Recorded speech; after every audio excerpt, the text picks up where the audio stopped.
रणबीर चौकड़ी भर भर कर चेतक बन गया निराला था, राणा प्रताप के घोड़े से पड़ गया हवा को पाला था। गिरता न कभी चेतक तन पर, राणा प्रताप का कोड़ा था, वह दौड़ रहा अरिमस्तक पर या आसमान पर घोड़ा था।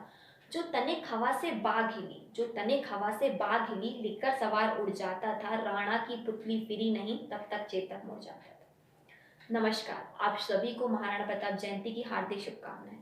मैं ऋषिता तोमर और आज मैं आपको बताने जा रही हूँ महाराणा प्रताप के जीवन से जुड़ी कुछ रोचक बातें। नाम दिलों में बसता है प्रताप का, जिन्होंने अपने स्वाभिमान एवं धर्म की खातिर आजीवन मुगलों के आगे शीश न झुकाया।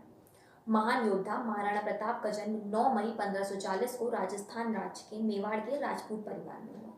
इनके पिता का नाम राणा उदय सिंह था और माता का नाम जयवंताबाई था। शक्तिशाली, बहादुरी और युद्ध कला में प्रताप का कोई सानी नहीं था। प्रताप का जब राज्याभिषेक किया जाने लगा तो उन्होंने मेवाड़ की प्रजा को यह वचन दिया कि वे जब तक महलों में निवास नहीं करेंगे, जब तक मुगलों के अधीन आधे मेवाड़ को वापस नहीं ले लेते। मध्यकाल में अरब और खाड़ी के देशों से संबंध के लिए मेवाड़ महत्वपूर्ण स्थल था। वहीं देश भर में सभी शासकों द्वारा अकबर की अधीनता स्वीकार कर लेने के बाद भी मेवाड़ का स्वतंत्र राज्य रहना अकबर अपनी प्रतिष्ठा के खिलाफ समझता था। आइए अब जानते हैं राणा के जीवन से जुड़ी कुछ रोचक बातें। प्रचलित कथाओं के अनुसार महाराणा प्रताप इतने बलशाली और ताकतवर थे कि वह युद्ध के दौरान अपने सीने पर लोहे, पीतल और तांबे से बना 72 किलो का कवच पहनते थे। इसके अलावा वे 81 किलो का भाला चलाते थे। उनकी कमर में 2 तलवारें भी बंधी रहती थी। इस तरह युद्ध के दौरान वे कुल 208 किलो वजन के औजार लेकर लड़ते थे। कहा जाता है कि वे अपने एक बाण से ही घोड़े के 2 टुकड़े कर देते थे।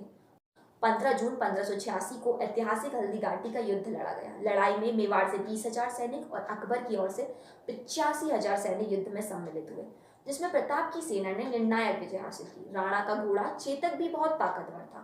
उसके मुंह के आगे दुश्मन के हथियारों को भ्रमित करने के लिए हाथी की सूंड लगाई जाती थी। ये हेतक और चेतक नाम के 2 घोड़े थे। जब इब्राहिम लिंकन भारत दौरे पर आ रहे थे तब उन्होंने अपनी माँ से पूछा कि हिंदुस्तान से आपके लिए क्या लाऊं। तब उनकी माँ ने जवाब दिया था कि उस महान देश की वीर भूमि हल्दी घाटी से एक मुट्ठी धूल लेकर आना, जहाँ का राजा अपनी प्रजा के प्रति इतना वफादार था कि उसने आधे हिंदुस्तान के बदले अपनी मातृभूमि को चुना। लेकिन बदकिस्मती से इब्राहिम लिंकन का वो दौरा रद्द हो गया था। परंतु आप बुक ऑफ प्रेसिडेंट यूएसए किताब में आप ये बात पढ़ सकते हैं।